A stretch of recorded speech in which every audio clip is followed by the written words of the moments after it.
અત્યાર સુધી અભિસંધાનના મુદ્દાઓ પર વાત કરીએ છીએ. ગયા વખતે આપણે શાસ્ત્રીય અભિસંધાનની વાત કરી હતી અને આપણે એ પણ વાત કરી હતી કે ભાઈ શાસ્ત્રીય અભિસંધાનમાં જે ઉદ્દીપક સાથે પ્રતિક્રિયા નેચરલી જોડાયેલી છે એને આપણે બીજા ઉદ્દીપક સાથે જોડીએ છીએ.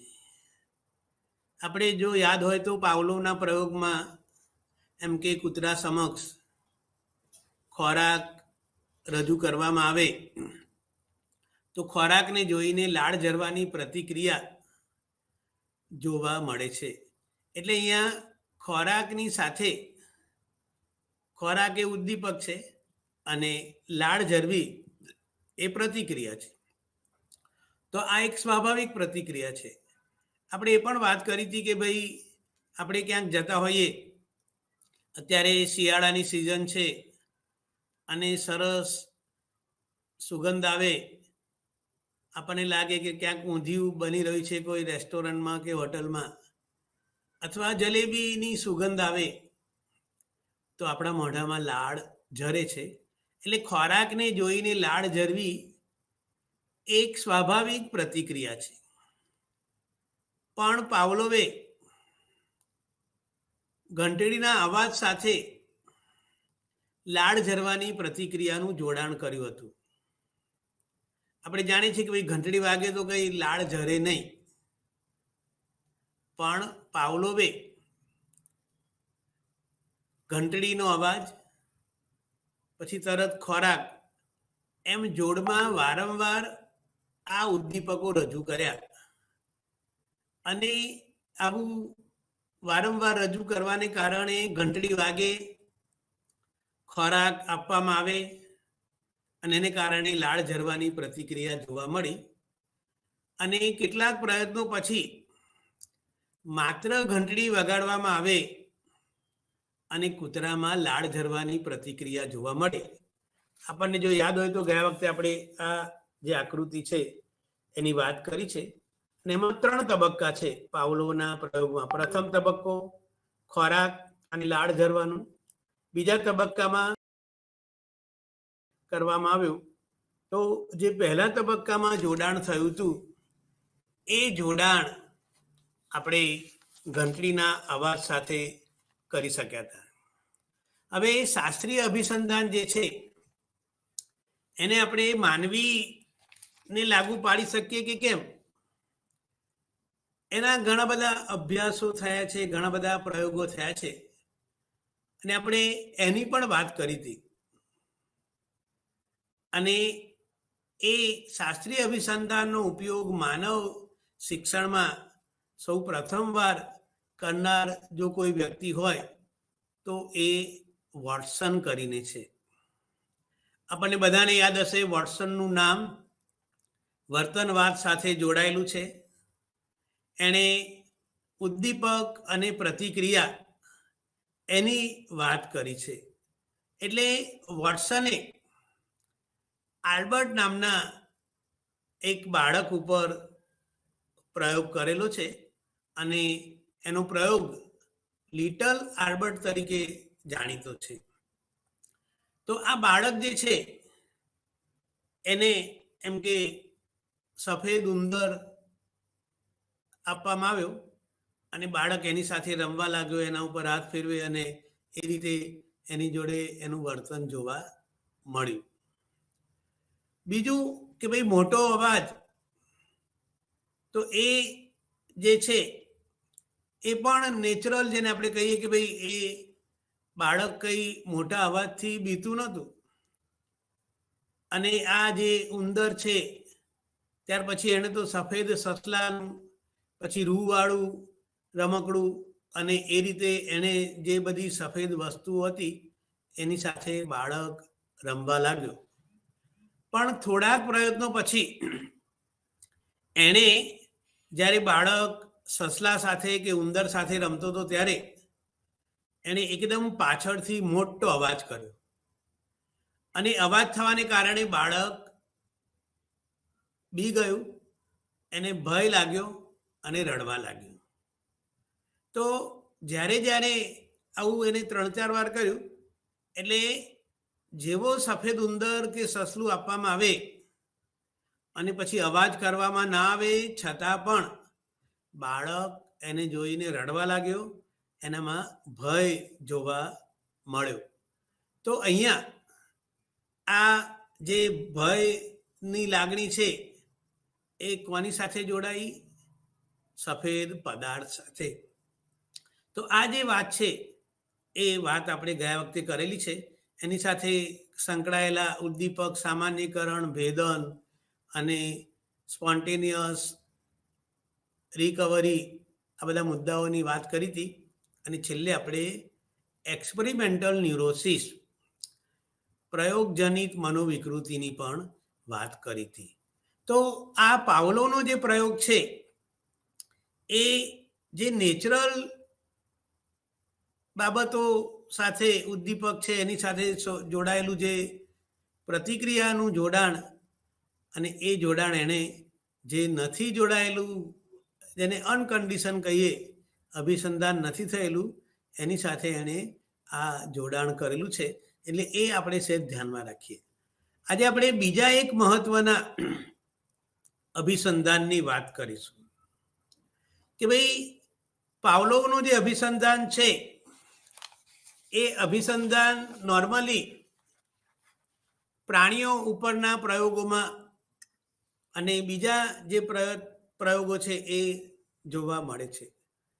પરંતુ આપણે બાળકને શીખવાડવું હોય કે ભાઈ નાનું બાળક છે એ 3-4 વર્ષનું થાય અને એને એમ કે આપણે લખતા શીખવાડવા માંગીએ છીએ, તો એ બાળકને જો આપણે લખતા શીખવાડવું હોય તો શાસ્ત્રીય અભિસંધાન ઉપયોગી થતું નથી.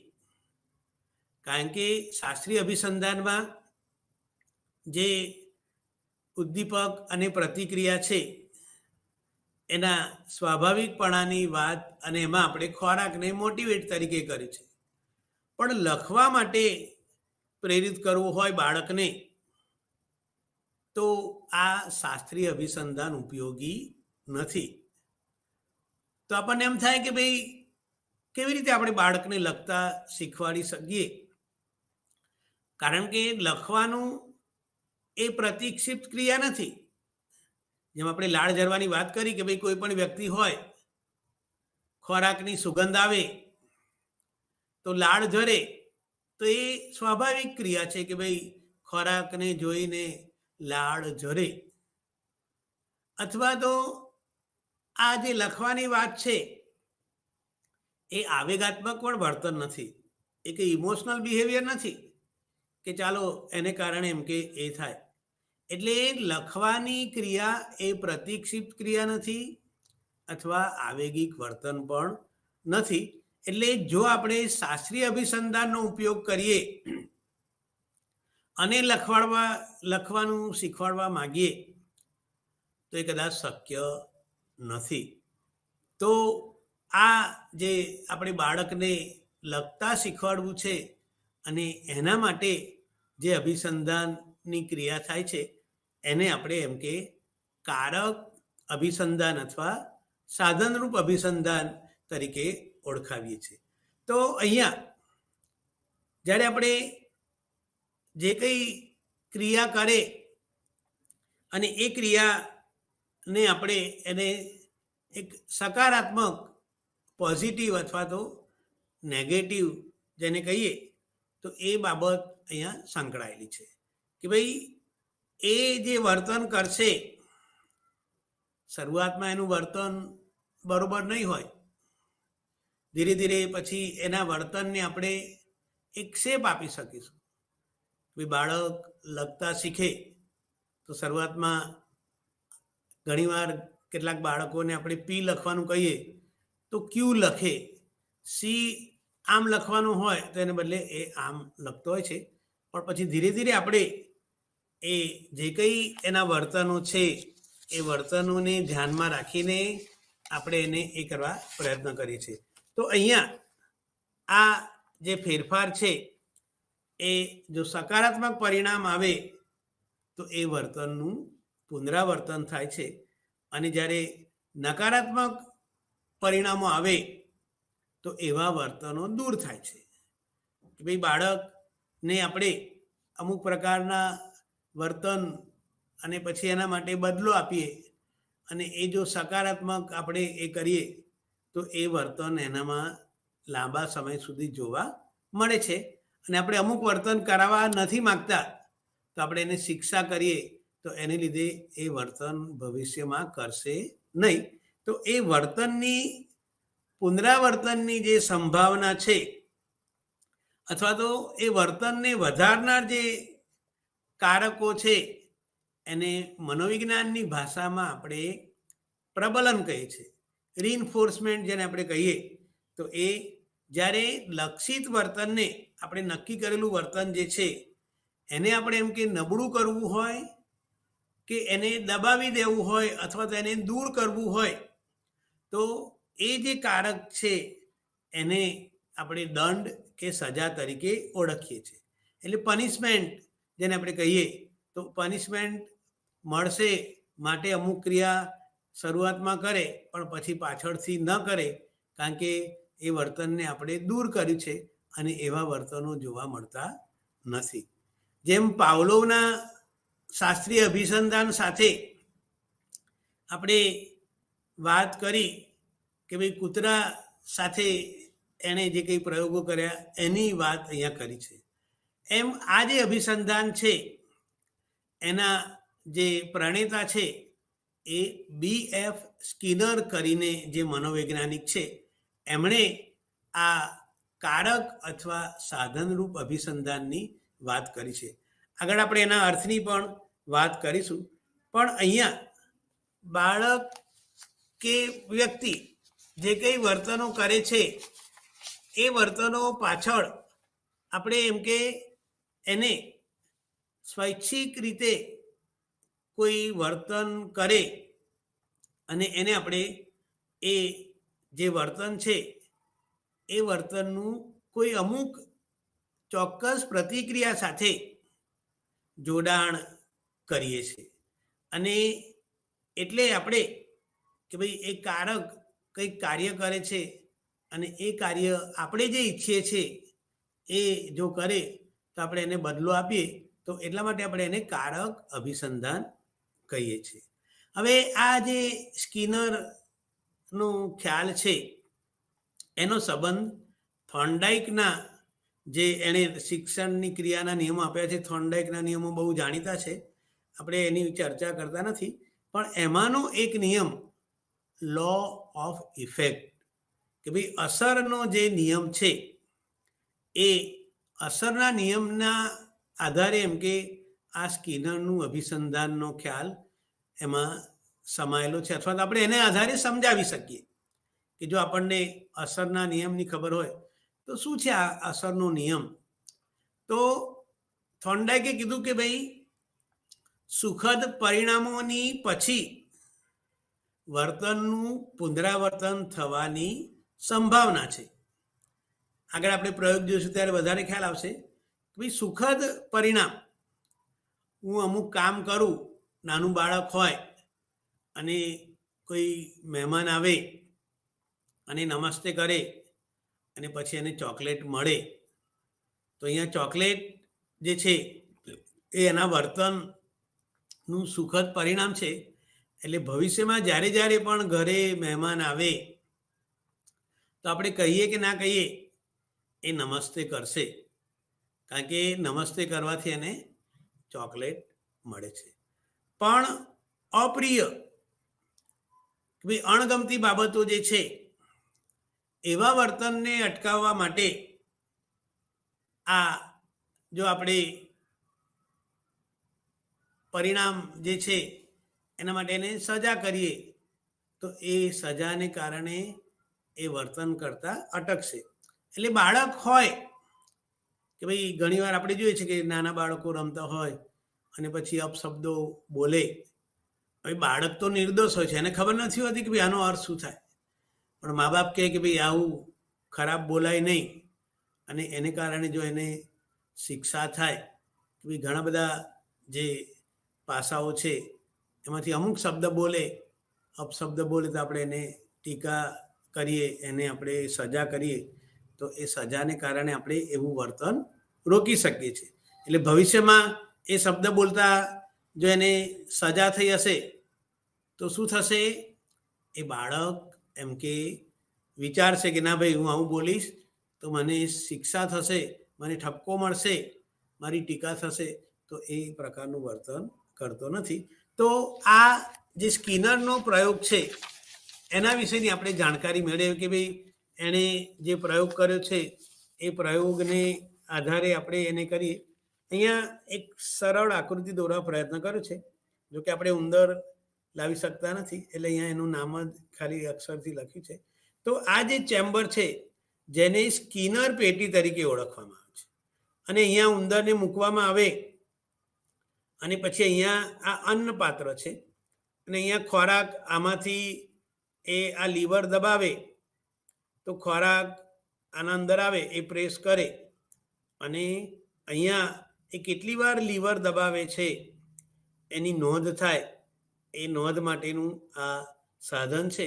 તો અહીંયા સ્કિનરે ભૂખ્યા ઉંદરને આની અંદર એમ કે મૂક્યો અને એને આધારે આપણે એના પ્રયોગની વાત કરી. પણ એ પહેલા એણે જે પ્રયોગ કર્યો, એ પ્રયોગ કરવા માટે જે સાધન બનાવ્યું જેને ચેમ્બર આપણે કહીએ, તો એ શેના નામે જાણીતી છે? સ્કિનર પેટી તરીકે. કે ભાઈ એ બોક્સને મનોવિજ્ઞાનમાં તમે કોઈ પણ બુક જુઓ તો એ સ્કિનર પેટી એવી વાત એમાં કરેલી છે. હવે આ પેટીની રચના કેવી છે? આપણે હમણાં આગળ આકૃતિ જોઈ કે ભાઈ એ પેટીમાં એમ કે અંદરની બાજુ એક બહાર પડતો સળિયો છે. પેટીમાં એક લીવર છે અથવા હાથો જેને આપણે કહીએ, એ એવી રીતે છે કે એ બહાર એના આમ કરે એટલે બહારની બાજુ એને એ સળિયાને એ થાય અને જેવો એ લીવર દબાવે તો એ જે છે એ લીવર દબાવે તો જે અન્ન પાત્ર આપણે હમણાં બતાવ્યું એમાંથી એક ખાવાની ગોળી, સાદી ભાષામાં કહીએ કે ભાઈ એણે એવા ગોળ ગોળ બનાવી રાખ્યા હતા અને એ એમ કે અન્ન પાત્રમાં જે ચેમ્બર છે, જે પેટી છે એની અંદર એમ કે આવે. એટલે જે વાડકા જેવું મૂક્યું હતું એમાં એમ કે પેલો દબાવે એટલે અંદર એક ગોટી, સાદી ભાષામાં કહીએ કે પડે અને એ કેટલી વાર દબાવે છે લીવરને એ એની સંખ્યા એમ કે મપાય કે ભાઈ એણે 1 વાર દબાવ્યું, 2 વાર, 3 વાર, જેટલી વાર દબાવે એટલી એની નોંધ થાય, એવી એણે આ પેટીની વ્યવસ્થા કરેલી હતી. એનો જે પ્રયોગ છે, કેવી રીતે પ્રયોગ કર્યો એની આપણે વાત કરીએ. તો પહેલા પેટીમાં ઉંદરને મૂકવામાં આવ્યો અને ઉંદર ભૂખ્યો હતો. આપણને એમ થાય કે ભાઈ ભૂખ્યા ઉંદરને શા માટે મૂકવાની જરૂર? કારણ કે કેટલાક એવું પણ કહે છે કે ભાઈ ઉંદર બરોબર ખોરાક લીધેલો હોય અને પેટીમાં મૂકીએ તેમ કે પેટીમાં ઊંઘી પણ જાય, સુસ્ત થઈ જાય કે ભાઈ ખોરાક એને બરોબર લીધેલો હોય. એટલે અહીંયા જે સ્કિનર છે એણે પેટીની અંદર ઉંદર મૂક્યો અને ઉંદરને ભૂખ્યો મૂક્યો હતો. પછી જેવો ઉંદરને પેટીમાં મૂક્યો એટલે આમ તેમ દોડવા માંડ્યો, ઉપર નીચે આમ તેમ એમ કરતા કરતા એમ કે એ ઉંદર એ સ્કિનર બોક્સમાં ફરવા લાગ્યો. ફરતા ફરતા અચાનક એનો પંજો, જે લીવર હતું, એ એના ઉપર પડ્યો અને આપણે વાત કરી આગળ કે ભાઈ લીવર જેવું દબાય એટલે એની રચના એવી હતી કે પેલા અન્ન પાત્રમાંથી ખોરાક વાડકીમાં પડે એટલે એ કાણામાંથી ખોરાકની ગોળી નીકળી, ભૂખ્યા ઉંદરને ખોરાક મળ્યો. આમ ફરતા ફરતા એ ઉંદર પેટીમાં ફરતો હતો અને જ્યારે જ્યારે એનો પંજો લીવર ઉપર પડે ત્યારે ખોરાક મળે. અને હવે ઉંદરને ખબર પડી કે ભાઈ સળિયો દબાવીશ તો મને ખોરાક મળે છે, એટલે એ શું કરશે? ખોરાકની પ્રાપ્તિ માટે સળિયો દબાવવાનું પ્રબલન એનામાં પ્રબળ બન્યું. પછી થોડાક પ્રયત્નો પછી જ્યારે ઉંદરને એ સ્કિનર બોક્સમાં મૂકવામાં આવે, અને આપણે આગળ વાત કરી કે ભાઈ ઉંદરને ભૂખ્યો રાખવામાં આવેલો છે, એટલે ભૂખ્યા ઉંદરને જેવો મૂકવામાં આવે એવો તરત એણે શું કર્યું? લીવર કે સળિયો દબાવવાનું પ્રતિભાવ આપ્યો. એટલે અહીંયા સળિયો દબાવવાનો પ્રતિભાવ એ ખોરાક મેળવવા માટે સાધન, ઓપેરન્ટ અથવા તો ઇન્સ્ટ્રુમેન્ટ છે એ બન્યું. એટલે આપણે એને સાધન અભિસંધાન કહીએ છીએ કે ભાઈ લીવર રૂપી જે સાધન છે એ દબાવે અને તો જ એને ખોરાક મળે, એને કરી. અહીં સળિયો દબાવવાની ક્રિયા અને ખોરાકની પ્રાપ્તિ, કે ભાઈ સળિયો દબાવે તો ખોરાક મળે, એની વચ્ચે કારણ પરિણામ સંબંધ છે. કે ભાઈ કારણ શું છે? સળિયો દબાવો અને એને કારણે ખોરાક મળે તો એ પરિણામ છે. અને એટલે આ પ્રકારનો સંબંધ દેખાતો હોવાથી સળિયો દબાવવાની ક્રિયા અને ખોરાક પ્રાપ્તિ વચ્ચે કારણ પરિણામ સંબંધ છે. તો એને કારણે કાર્ય સાધક કારક અભિસંધાન એને કહે છે કે ભાઈ કંઈક કાર્યને સિદ્ધ કરવાનું છે અને એના માટે ક્રિયા કરે છે. તો એ અર્થમાં એણે એની વાત કરેલી છે. તો અહીંયા આપણે સ્કિનરે જે આખી વાત કરી એને આ ચાર્ટ દ્વારા સમજવા પ્રયત્ન કરીશું કે ભાઈ અહીંયા આ ચાર્ટમાં આપણે 4 બાબતોની વાત કરવાના છીએ.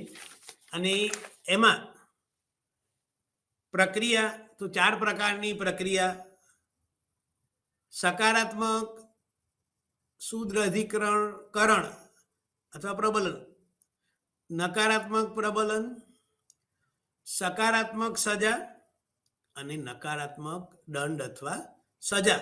તો આ 4 પ્રક્રિયાઓ છે. અને એ 4 પ્રક્રિયાઓને કારણે શું જોવા મળે છે એની આપણે વાત કરીશું. કે ભાઈ અહીંયા જે પહેલી પ્રક્રિયા છે એની પ્રોત્સાહન ઘટના કઈ છે એ જોઈશું. ત્યાર પછી એ પ્રોત્સાહન ઘટનાનો શું પ્રભાવ છે, શું એની ઇફેક્ટ છે એની વાત કરીશું. અને એ પ્રભાવને કારણે વર્તનનું શું પરિણામ આવે છે એને જોવા માટે આપણે પ્રયત્ન કરીશું. તો પહેલું છે સકારાત્મક પ્રબલન, પોઝિટિવ રિન્ફોર્સમેન્ટ. તો અહીંયા પ્રોત્સાહન ઘટના કઈ છે? એક ઈચ્છનીય ઉદ્દીપકનો આપણે ઉપયોગ કરીએ છીએ. જેની ઈચ્છા હોય, સાદી ભાષામાં કહીએ તો અહીંયા ખોરાક છે, જાતીય સુખ છે, પ્રશંસા છે. આ બધી કેવી બાબતો છે? ઈચ્છનીય છે કે ભાઈ વ્યક્તિ એ મેળવવાની ઈચ્છા રાખે અને એટલે જ આપણે એને એ રીતે કહીએ છીએ. તો એનો શું પ્રભાવ પડે છે કે ભાઈ આ ઉત્તેજનાની જે ઘટના છે એ એના પહેલા જે કંઈ પ્રતિક્રિયાઓ થાય છે એને દ્રઢ કરે છે. જેમ આપણે લીવર દબાવવાની વાત કરી કે ભાઈ ઉંદર લીવર દબાવે અને એ લીવર દબાવવાની જે પ્રતિક્રિયા છે એને કારણે એને ખોરાક મળે તો એ એની અસર એ થઈ. અને એ વર્તનનું શું પરિણામ આવે? તો પ્રાણી કે જીવ એ અનુક્રિયાઓ કરવાનું શીખે છે. કે ભાઈ લીવર દબાવવાનું પહેલાં શીખેલો નહોતો, પણ પછી એને ખ્યાલ આવે છે કે ભાઈ લીવર દબાવવાથી ખોરાક મળે.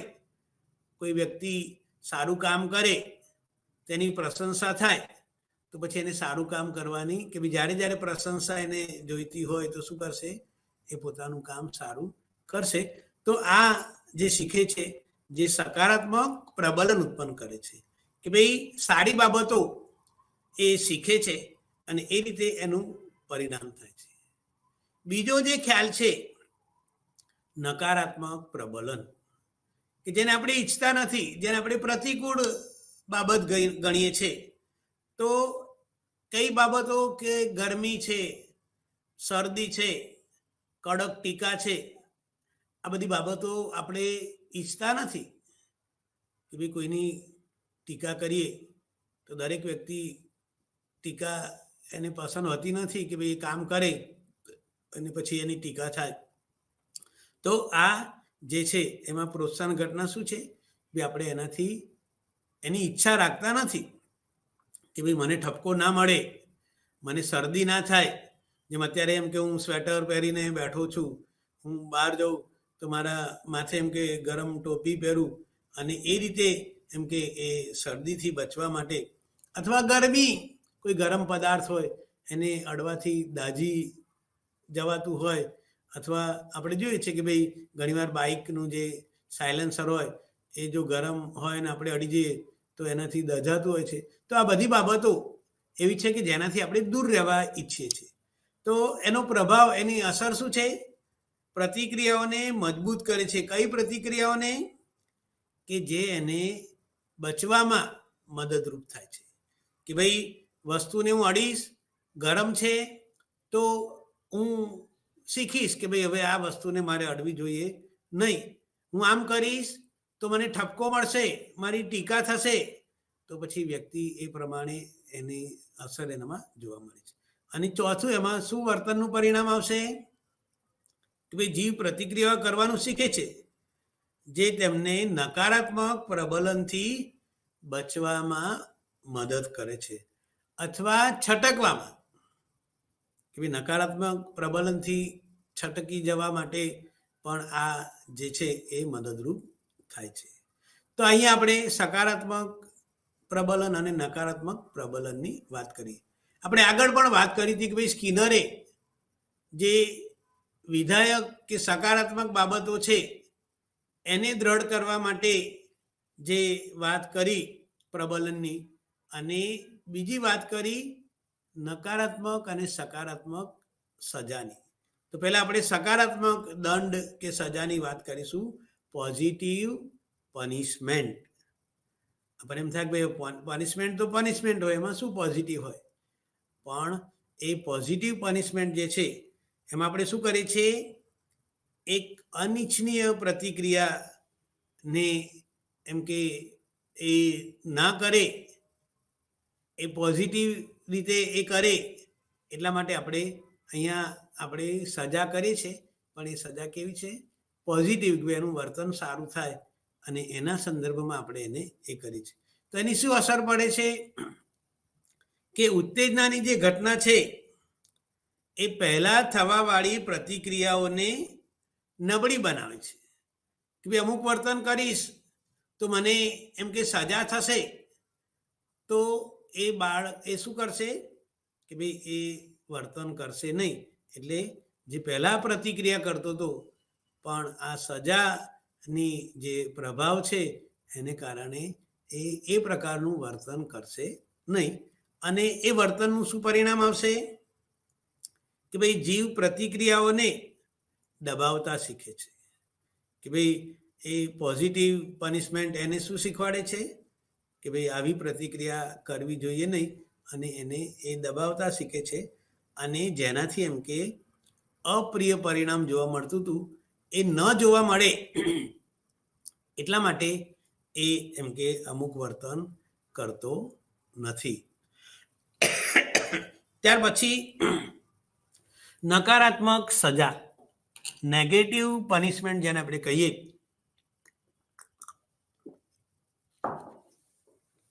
તો એમાં આપણે શું કરીએ છીએ? એમાં કઈ પ્રોત્સાહન ઘટના છે? કે ભાઈ એક ઈચ્છનીય ઉત્તેજના ને ખાળવા માટે અથવા એને સ્થગિત કરવા માટે એમ કે બાળક કે પ્રાણી શીખે છે. અને અહીંયા જે નબળી પ્રતિક્રિયા છે, એ નબળી પ્રતિક્રિયા કે જે ઉત્તેજના કે નુકસાનકારક છે એને આપણે શું કરીએ છીએ? સ્થગિત કરીએ છીએ.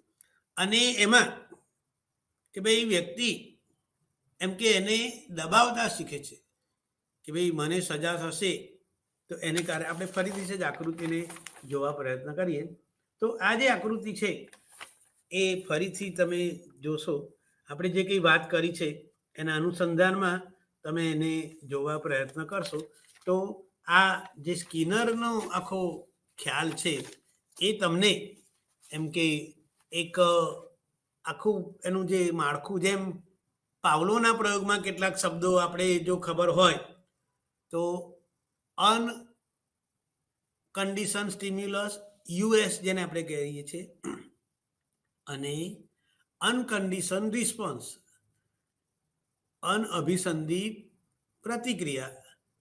ત્યાર પછી આપણે એમાં કન્ડિશન સ્ટિમ્યુલસ, અભિસંધિત ઉદ્દીપક અને અભિસંધિત પ્રતિક્રિયા, કન્ડિશન રિસ્પોન્સ, એવા 4 શબ્દો આપણને ખબર હતા.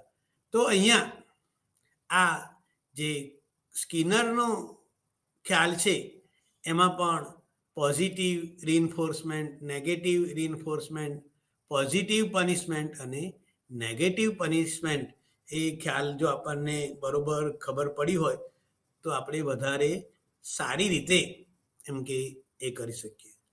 હવે આપણે પ્રયોગમાં વાત કરી કે જ્યારે જ્યારે લીવર દબાવે ત્યારે એને ખોરાક મળે, એટલે ખોરાક મેળવવા માટે લીવર દબાવવાનું વર્તન એ શીખ્યો. પણ જ્યારે આપણે વાસ્તવિક જીવનની વાત કરીએ છીએ ત્યારે વાસ્તવિક જીવનમાં એવું નથી કે જ્યારે જ્યારે આપણે પ્રતિક્રિયા કરીએ ત્યારે ત્યારે આપણને એમ કે પ્રબલન મળે. બાળક એમ કે કોઈ આવે અને રોજ કોઈ ગેસ્ટ આવતા હોય તો પછી નમસ્તે કરે તો કંઈ માં દરરોજ ચોકલેટ નહીં આપે, ભાઈ ચોકલેટ વધારે ખાય તો એના દાંત નહીં થાય અને બીજું બધું થાય, એટલે શું કરશે કે ભાઈ કોકવાર આપે, કોકવાર ન પણ આપે. આપણે એક શિક્ષકનો વર્ગનો દાખલો લઈએ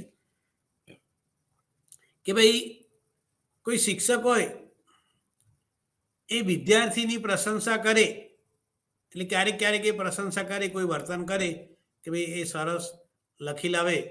તો અમારે જે દીકરાનો દીકરો છે એ જુનિયર કેજીમાં છે અને કંઈક એ મેડમે જે અક્ષર લખવાનું કીધું એ લખી લાવે તો એને પછી અહીંયા સ્ટાર દોરે.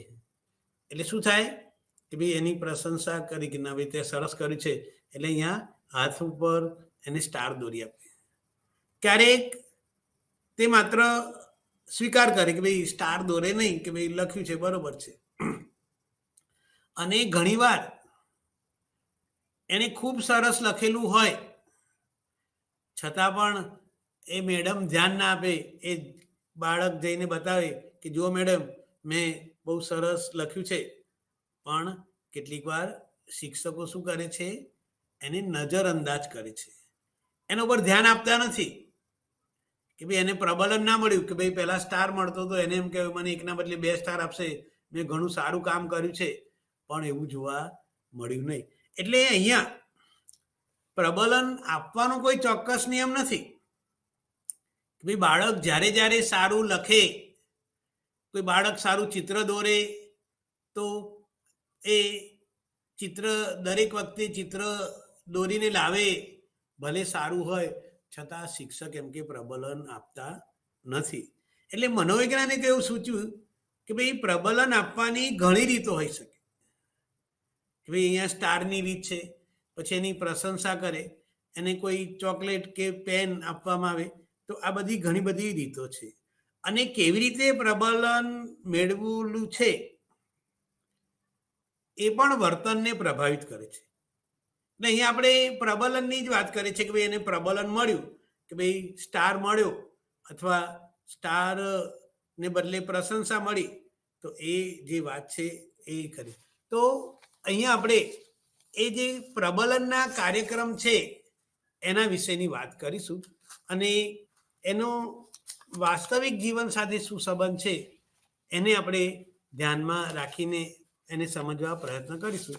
તો અહીંયા આ જે આકૃતિ છે એ જે ટેબલ છે એની આપણે થોડું ધ્યાનમાં રાખીએ અને એને સમજવા પ્રયત્ન કરીએ. અહીંયા 3 બાબતો જે છે અને એના વિશે આપણે એમ કે એ કરવા પ્રયત્ન કરીશું.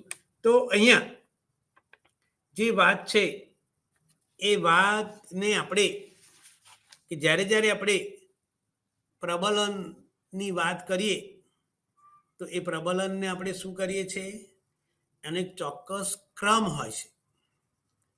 આપણે આગળ પણ વાત કરી કે ભાઈ દરેક વખતે એને પ્રબલન મળે જ એવું ના પણ હોય કે ભાઈ વર્તન કરે તો એના બધા જે કંઈ વર્તનો છે એને ધ્યાનમાં રાખીને આપણે એને બદલો, સાદી ભાષામાં કહીએ કે રિવોર્ડ ના આપીએ. તો અહીંયા આપણે 4 વાત જોવાના છે. આપણે અહીંયા વાત કરી કે ભાઈ પ્રબલનની જે માત્રા, એનું પ્રબલનની યાદી, પછી સમજૂતી, અને પછી આપણે એને વ્યવહારિક દુનિયામાં કે ભાઈ આજના સમયમાં આ જે વાત છે એને સાંકળવા પ્રયત્ન કરીશું. તો એમાં અહીંયા પહેલું જે છે કે ભાઈ પ્રબલનની યાદીમાં પહેલા શેને આપણે મૂક્યું છે, ચોક્કસ માત્રા. કે ભાઈ ચોક્કસ પ્રમાણમાં આપણે એમ કે પ્રબલન આપીએ તો એને આપણે આ રીતે સમજાવી શકીએ કે ભાઈ વિશિષ્ટ સંખ્યામાં પ્રતિક્રિયા કરે પછી વર્તનને દ્રઢ કરાય છે.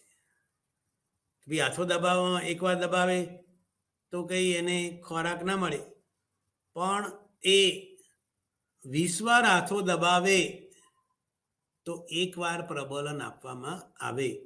એટલે અહીંયા કે ભાઈ સંખ્યા નક્કી કરી કે જ્યારે એ 1 2 3 4 5 6 અને જેવો 20મી વાર હાથો દબાવે તો ખોરાક મળે, ફરી પાછું 21 22 23 24 અને જેવો 40મી વાર હાથો દબાવે ત્યારે ખોરાક મળે. તો અહીંયા જે પ્રયત્નો છે એ 20 પ્રયત્નો પછી એને પ્રબલન આપવાની વાત કરી છે.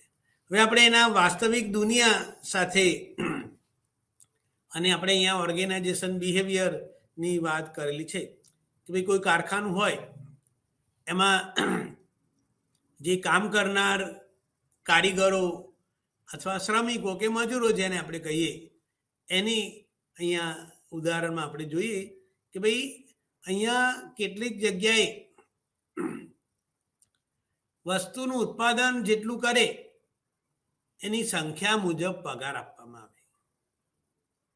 કે ભાઈ દાખલા તરીકે કોઈ રમકડા બનાવવાની ફેક્ટરી હોય અને એમ કે હાથે રમકડા બનાવવાના હોય, અને આપણે જોઈએ છીએ કે અત્યારે હવે સરકાર પણ એમ કે આપણા સ્વદેશી રમકડાને પ્રોત્સાહન આપે છે, અને પહેલાં આપણે ચાઇનાના રમકડા પણ એને બદલે હવે દેશી જે રમકડા છે, દેશમાં બનતા જે રમકડા છે, તો એ કારખાનાઓમાં કે ભાઈ દાખલા તરીકે કપડાં ભરીને હાથી બનાવવાનો હોય અથવા ઢીંગલી બનાવવાની હોય તો એ કામ કરનાર મજૂર સ્ત્રી હોય કે પુરુષ હોય, ભાઈ ચલો એ રોજ 10 ઢીંગલીઓ બનાવે અથવા 10 હાથી બનાવે તો એ પ્રમાણે એને એમ કે પગાર આપવામાં આવે. પછી એ ઓછા બનાવે તો એને એમ કે એ રીતે એનો પગાર ઓછો એ થાય. એવી રીતે આપણે ઘણીવાર જોઈએ છે ભાઈ અમદાવાદ જેવા શહેરોમાં એમ કે રોડ ઉપર ઘણા લોકો ગાડી પાર્ક કરી દેતા હોય છે, અને પછી જે ટ્રાફિક વાળા હોય, ટોઈંગ વાળા હોય, શું કરે ભાઈ એ કાર જે હોય એના વ્હીલમાં એમ કે લોક લગાવી દે અને એ પછી એને દંડ ભરવા જે નક્કી કરેલું સ્થળ હોય ત્યાં જાય. તો આ જે લોક લગાવનાર છે એ દિવસમાં જેટલા લોક લગાવે એ પ્રમાણે એને પગાર આપવામાં આવે. એટલે એ શું કરશે કે ભાઈ આ જે લોકની સંખ્યા છે એને આધારે એને પ્રબલન મળતું હોય છે. તો અહીંયા ચોક્કસ માત્રાને આધારે આપણે એને એ કરીએ છીએ. બીજું છે પરિવર્તન કે પરિવર્ત્ય માત્રા જેને આપણે કહીએ. ઘણીવાર વર્તનને સુદૃઢ કરવા માટે અપ્રત્યક્ષી રૂપે પ્રતિક્રિયાઓની સંખ્યા પછી કે ભાઈ અમુક આવી સંખ્યા આપણે નક્કી નથી કરતા. ઉપર આપણે શું કર્યું કે ભાઈ 20 વાર લીવર દબાવે તો એકવાર એને ખોરાક મળે, આટલા રમકડા બનાવે તો આટલી એને મજૂરી મળે. તો એ પણ અહીંયા એણે શેને સાથે કર્યું કે ભાઈ એવી સંખ્યા કોઈ રાખી નહીં કે ભાઈ 20 વાર હાથો દબાવે અને ખોરાક મળે, એ આપણે ચોક્કસ માત્રાની વાત કરી, પણ અહીંયા ફેરફાર સાથેની માત્રાએ કરી. તેણે શું કર્યું? સમયની સાથેને સાંકળ્યું કે ભાઈ દર મિનિટે એ જેટલી વાર હાથો દબાવે પણ એને ખોરાક ક્યારે મળે? 1 મિનિટ થાય, પછી પાછી 2 મિનિટ થાય, પછી 3 મિનિટ પૂરી થાય, એમ એને 1 મિનિટના અંતરે એમ કે પ્રબલન આપવામાં આવે. એટલે ફેરફાર કર્યો કે ભાઈ અહીંયા સમયે 1 મિનિટે એમ કે એને મળે. તો અહીંયા ઘણીવાર આપણે જોયું છે ને કે ભાઈ સ્લોટિંગ મશીન હોય, તમે એમાં કોઈન નાખો અને પછી એ તમને એમ કે એ વસ્તુ મળે. અથવા કોઈ રમત હોય, આપણે જોઈએ છે કે ભાઈ ઘણા બધા આપણે નાના બાળકો હોય અને આપણે એને કોઈ મોલમાં કે એમાં લઈ જઈએ તો પછી એ ટોકન નાખે અને પછી ટોકન એ જીતે અને કોઈ વસ્તુ એને એમાં એમ કે દાખલા તરીકે રિંગ છે એ સામે નાખવાની છે અને પેલાની અંદર આવી જાય તો એ સમય જે છે કે ભાઈ કેટલા સમયમાં એ રિંગ એને કરે છે અને એને આધારે એમ કે એને એ કરવામાં આવે. તો અહીંયા આ પરિવર્તીયની માત્રાની વાત થઈ. ત્યાર પછી ચોક્કસ ગાળો, ભાઈ એ જે એનું ચોક્કસ સમય પછી જેને આપણે કહીએ એની અહીંયા વાત કરીશું કે ભાઈ દાખલા તરીકે વિશિષ્ટ વેતન રાશિ વીત્યા પછી પ્રથમ પ્રતિક્રિયા માટે એમ કે જે વર્તન છે પ્રથમ પ્રતિક્રિયા કરે તેના માટે એને બદલો આપવામાં આવે. દાખલા આપણે નક્કી કરીએ કે ભાઈ 20 પ્રયત્નો કરે એટલે અહીંયા ગાળો રાખ્યો કે આપણે કોઈ 20 એને પ્રયત્નો હાથો દબાવવાના કરવાના છે અને પછી એ 5 કરે તો પણ આપણે એને પ્રબલન નથી આપતા, 10 કરે તો પણ નથી આપતા, 25 કરે તો પણ નથી આપતા, પણ 20 આપણે એક ચોક્કસ સમય નક્કી કર્યો કે ભાઈ 20 પ્રયત્નો જે છે એ કરે, એને આધારે એને કરે. એ દાખલા તરીકે આપણે એનું વાસ્તવિક ઉદાહરણ જોઈએ તો શું છે? ભાઈ મોટાભાગની કંપનીઓમાં એમ કે મહિનો પૂરો થાય, દાખલા કે અત્યારે 27 તારીખ આજે છે અને 3-4 દિવસ પછી કે ભાઈ 31 તારીખને શનિવાર છે તો એ મહિનો 31 તારીખે એને પગાર મળે. વચમાં ના મળે ભાઈ એ 31-30 કે ભાઈ ફેબ્રુઆરી તો 28 કે 29 અને મહિનાના છેલ્લો દિવસ આવે પછી એને પગાર મળે. તો અહીંયા આપણે એ ચોક્કસ ગાળો છે કે ભાઈ પગાર ક્યારે મળશે? 1 મહિનો પૂરો થશે પછી મળશે. અને છેલ્લું છે પરિવર્ત્યનો ફેરફારનો જે ગાળો છે એની આપણે વાત કરી. જેમ આપણે ચોક્કસ માત્રાની ઉપર વાત કરી પહેલી, બીજું પરિવર્ત્ય માત્રા, ત્યાર પછી આપણે અહીંયા ચોક્કસ ગાળો ત્રીજાની વાત કરી અને હવે ચોથું જે છે પરિવર્તિત ગાળો કે ભાઈ ફેરફાર જે કરી છે એના વિશેની વાત કરી. તો અહીંયા અમુક પ્રતિક્રિયાઓ કર્યા પછી પહેલી જે પ્રતિક્રિયાનું વર્તન છે એને દ્રઢ કરવામાં આવે છે. એટલે સરેરાશ અમુક પ્રતિક્રિયાઓ કરે પણ એમાંથી અમુક પ્રતિક્રિયાને દ્રઢ કરવા માટે આપણે એને એ કરી છે. પરંતુ અહીંયા આ જે અપ્રત્યાશી અથવા તો જે સમય વીતી ગયો છે એને ધ્યાનમાં રાખીને આપણે એને એમ કે એટલે અહીંયા સમયના ઘટકને આપણે કહી શકીએ કે ભાઈ દર 60 સેકન્ડે એને પ્રોત્સાહક અથવા પ્રોત્સાહન આપવામાં આવે અથવા તો પ્રબલન આપવામાં આવે. કે ભાઈ આપણે ઉંદરની જ વાત કરીએ છીએ કે જે આપણને વધારે ખ્યાલ આવે કે ભાઈ 60 સેકન્ડ થાય હાથો દબાવે તો એને એમ કે ખોરાક મળે. તો અહીંયા દર 60 સેકન્ડે આપણે એને પ્રોત્સાહક રૂપે કંઈક ને કંઈક બદલો આપીએ છીએ. એનું વાસ્તવિક ઉદાહરણની આપણે વાત કરીએ કે ભાઈ જે વ્યક્તિ છે એને વોઇસ મેલ કે ભાઈ અવાજ આવે અને એ અવાજ આવે એટલે પછી મેસેજ જોવા પ્રયત્ન કરે. એમ આપણે જોયું છે કે ભાઈ મોબાઈલમાં અવાજ આવે તો આપણને લાગે કે ના ભાઈ કોઈ મેસેજ કર્યો છે, પણ એ તો નક્કી નથી કે ભાઈ કોઈ ગમે ત્યારે મેસેજ કરતો હોય છે. વહેલી સવારે 5 વાગેથી શરૂ કરીને રાત્રે 12 વાગે 1 વાગે ઘણા મોડા સુધી જાગનારા હોય તો મેસેજ કરે. પણ અહીંયા એ જે ધ્વનિ છે એ એમ કે વોઇસ મેલ જેને આપણે કહીએ, અને એને આપણે અહીંયા આ સાધનરૂપ અભિસંધાનની સાથે જોડવા પ્રયત્ન કરેલો છે. તો અહીંયા આ જે શેડ્યુલ છે પ્રબલનનું, એની આપણે વાત કરેલી છે. તો એ છે જ આપણે ધ્યાનમાં રાખીએ. હવે જ્યારે આપણે આ સ્કિનરના પ્રયોગની વાત કરી, એ રીતે બીજો પણ એક પ્રયોગ, જેમ સ્કિનરે કોના પર પ્રયોગ કર્યો છે? ઉંદર ઉપર. પણ આપણે હવે કબૂતર ઉપરના પ્રયોગની વાત કરીશું. એ પણ જો તમને ઉંદરના પ્રયોગના જે સોપાનો છે એ યાદ હશે, તો આ જે પ્રયોગ છે એ પણ આપણને વધારે સારી રીતે સાધનરૂપ અભિસંધાનને સમજવામાં મદદરૂપ થશે. તો આપણે જેમ પહેલામાં વાત કરી કે ભાઈ ભૂખ્યા ઉંદરને સ્કિનર પેટીમાં મૂક્યો હતો, એમ અહીંયા કબૂતરને ભૂખ્યું રાખ્યું હતું. આ એક પ્રી કન્ડિશન છે કે ભાઈ અભિસંધાન આપણે અમુક ક્રિયા જોડે જોડવું છે, તો એના માટે એ એમ કે એને ખોરાકનું પ્રબલન જો હશે, એટલા માટે આપણે એને શું રાખીએ છીએ? ભૂખ્યો રાખીએ છીએ.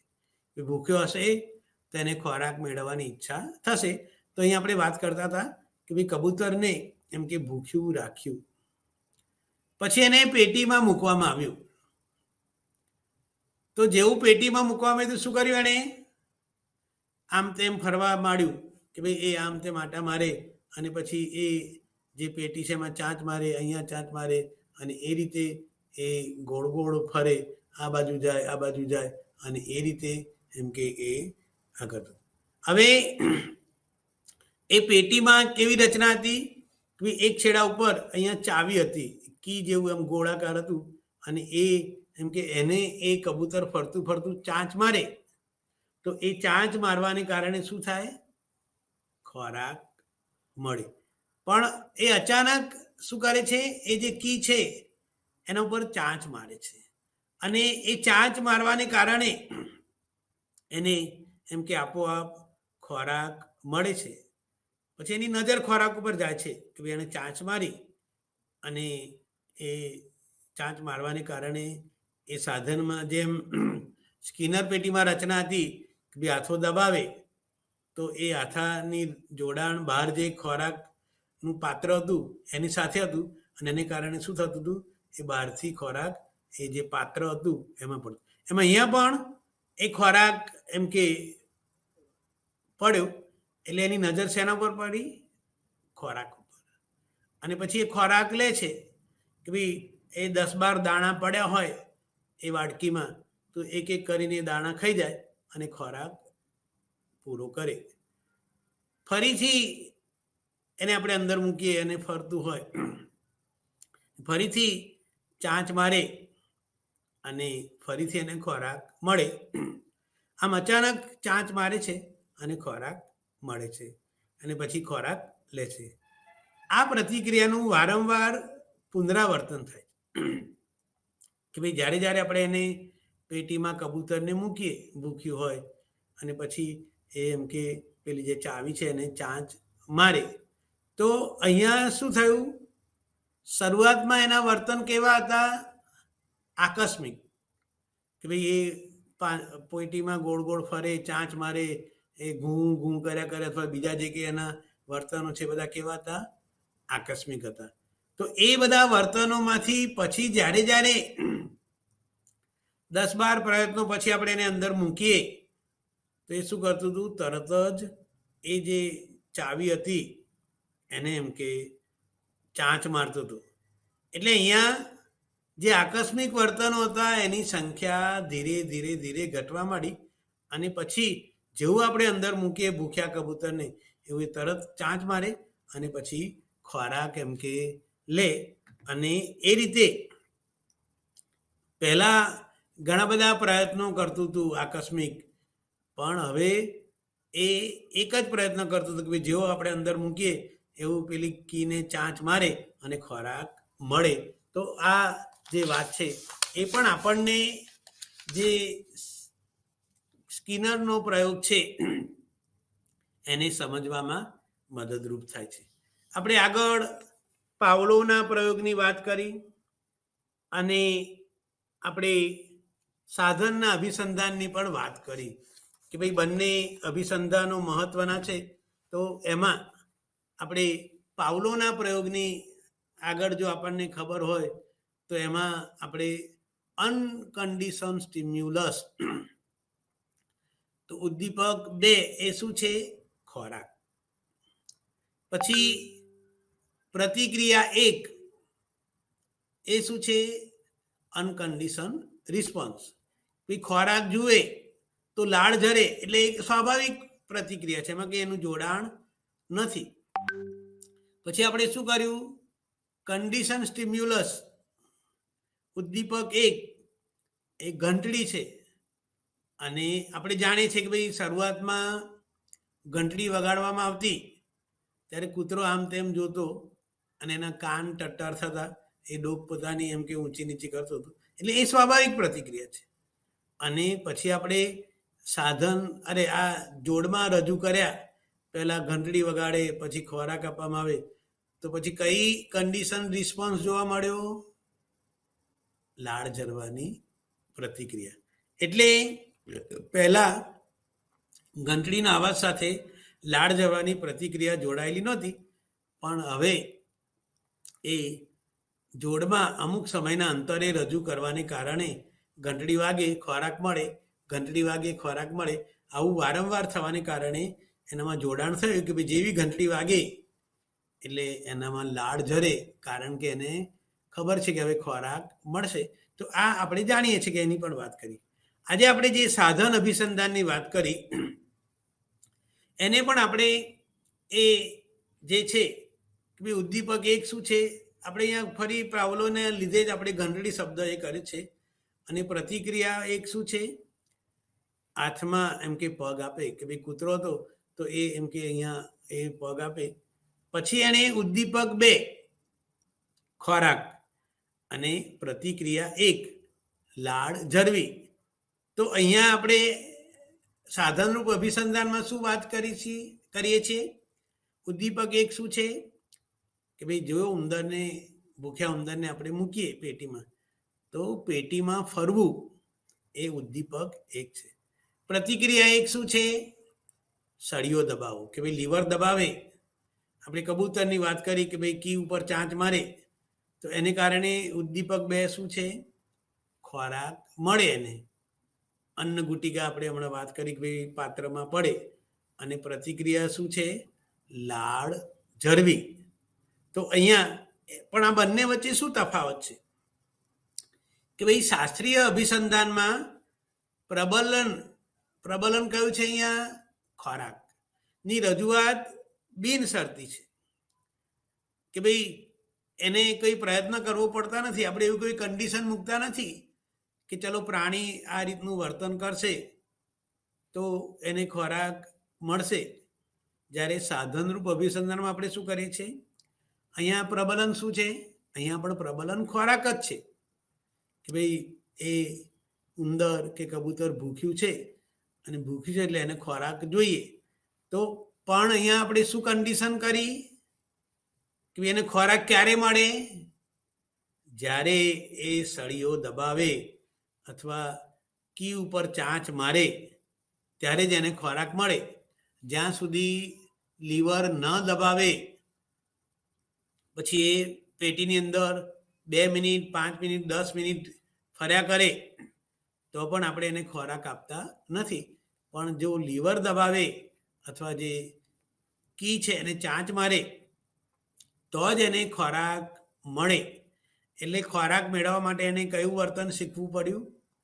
કે ભાઈ એ હાથો દબાવે, એટલે હાથો દબાવવાની ક્રિયા અહીંયા એ સાધન છે અને ખોરાક મેળવવામાં એ મદદરૂપ થાય છે. એટલે અહીંયા પાવલોનો પ્રયોગ જે છે એ આખો જુદો છે, અને અહીંયા આ સાધનરૂપ અભિસંધાનમાં અમુક પ્રતિક્રિયા કરે તો જ પ્રબલન મળે. એ પ્રતિક્રિયા ના કરે તો પ્રબલન મળે નહીં. તો એ વાત છે જ આપણે ધ્યાનમાં રાખીએ કે ભાઈ અહીંયા એને ફરજિયાત અહીંયા કન્ડિશન છે, ભાઈ આવું વર્તન કરીશ તો જ તને બદલો મળશે અને આવું વર્તન નહીં કરે તો તને સજા નહીં મળે. તો અહીંયા આ કન્ડિશન જે છે એ કન્ડિશન એમ કે મહત્વની છે અને એના સંદર્ભમાં આપણે એમ કે એની વાત કરીએ છીએ. હવે આ જે અભિસંધાન છે એનો ઉપયોગ જે છે એનું એક આપણે સરસ ઉદાહરણ લઈએ. આપણે જોઈએ છીએ કે ભાઈ ઘણીવાર બાળક નાનું હોય અને પછી એને શાળાએ મૂકવામાં આવે તો મોટાભાગના આપણને જો આપણો ભૂતકાળનો અનુભવ યાદ કરીએ તો આપણને ખબર છે કે ભાઈ હવે તારે શાળાએ જવાનું છે અને જેવું એને દફતર તૈયાર કરવાનું ને બધું થાય, એને કપડાં પહેરાવવામાં આવે તો કેટલાક બાળકોને શાળાએ જવાની બીક લાગે છે કે ભાઈ એને પોતાના ઘરથી દૂર, માતાથી દૂર જવાનું છે, એના ભાઈ બહેન હોય મોટા એ બધાથી દૂર જવાનું હોય. તો આ શું કરશે કે જેને શાળાએ જવાની બીક લાગે છે એવું બાળક જેવો કે ભાઈ દાખલા તરીકે એને 11 વાગે શાળાએ જવાનું છે એટલે જેવો 10:30 પોણા 11 થાય એટલે પછી એને કાં તો ઉલટી કરે અથવા એને ચક્કર આવે છે એવું કે અથવા કે આજે બહુ જ માથું દુખે છે મારું. તો બાળકને આવું થાય એટલે મા બાપ શું કરે? સારું એમ કે તું શાળાએ જઈશ નહીં, એટલે શાળાએ ન જવાની છૂટ આપવામાં આવે કે ભાઈ ચક્કર આવે છે, માથું દુખે છે તો એને શું. તો આ સ્વયંચાલિત પ્રતિક્રિયાઓને પ્રબલન મળે છે. કઈ સ્વયંચાલિત પ્રતિક્રિયાઓ છે? ચક્કર આવવા, માથું દુખવું, પેટમાં દુખવું, ઉલટી થવી અથવા તો એકદમ બહુ જ ઉધરસ ખાધા કરે તો આ બધી બાબતો એ સ્વયંચાલિત પ્રતિક્રિયા છે. આવું વારંવાર બને તેથી ઘરે રહેવાની ક્રિયા, અને ઘરે રહેવાની ક્રિયા એટલે શું કે ભાઈ શાળાએ જવાની છુટ્ટી, શાળાએ જવાનું નથી હવે તારે ઘરે રહેવાનું છે તો એ પુરસ્કાર છે. અને એની સાથે શું જોડાયું છે? ઉલટી થવી, ચક્કર આવવા, માથું દુખવું, પેટમાં દુખવું, તો એ સાધન છે અને એની ટેવ એમ કે જોડાઈ ગઈ. એટલે બાળક શું શીખશે કે ભાઈ હવે શાળાએ નથી જવું તો કે મને હવે ચક્કર આવે છે મને, એટલે મા બાપ એમ કે એ કરે. આમ ભવિષ્યમાં કોઈ કામ ન કરવાની ઈચ્છા હોય, આઈ રિપીટ, ભવિષ્યમાં કોઈ કામ ન કરવાની ઈચ્છા હોય તો તેમાંથી છૂટવા માટે બાળક મોટું થાય તો ઘણીવાર એને ઉલટી, ચક્કર આવે, માથું દુખે અને એ વર્તન એમ કે જોવા મળે છે. એટલે ઘણીવાર બાળકો એમ કે ચલો ભાઈ તારે આમ નથી કરવું ને તો આમ ના કરીશ, અને એ રીતે એને એ થતું હોય છે. બીજો એક આપણે દાખલો લઈએ કે ભાઈ દાખલા તરીકે બાળક છે અને આપણે જાણીએ છીએ કે ભાઈ નાના બાળકો એટલે એને રમવામાં વધારે રસ હોય. પછી સ્કૂલેથી આવે અને પછી આપણે એને ઘરકામ કરાવવાનું હોય તો એ ઘરકામ કરાવવા માટે એ એવું કહેશે કે પહેલાં હું રમી લઉં અને પછી ઘરકામ કરીશ. પણ માતા શું કરે છે કે ભાઈ તારે પહેલાં ઘરકામ કરવાનું છે પછી તને રમવા જવા મળશે. તો આ જે ક્રમ છે કે ભાઈ ઉપરના ક્રમે શું કરવાનું છે અને રમત જે છે પણ ઘરકામ કરે પછી એને રમવા જવાનું મળે. તો અહીંયા પહેલાંની પ્રવૃત્તિ કે ભાઈ એને પહેલાં ઘરકામ નહોતું કરવું, રમવું હતું, પણ આપણે અહીંયા શું કરે છે? રમતને અટકાવવા માટે આપણે શું કરે છે? પહેલાં બાળકને ઘરકામ કરવા માટે કહીએ છીએ અને એ રીતે આપણે પ્રોત્સાહિત કરીએ છીએ.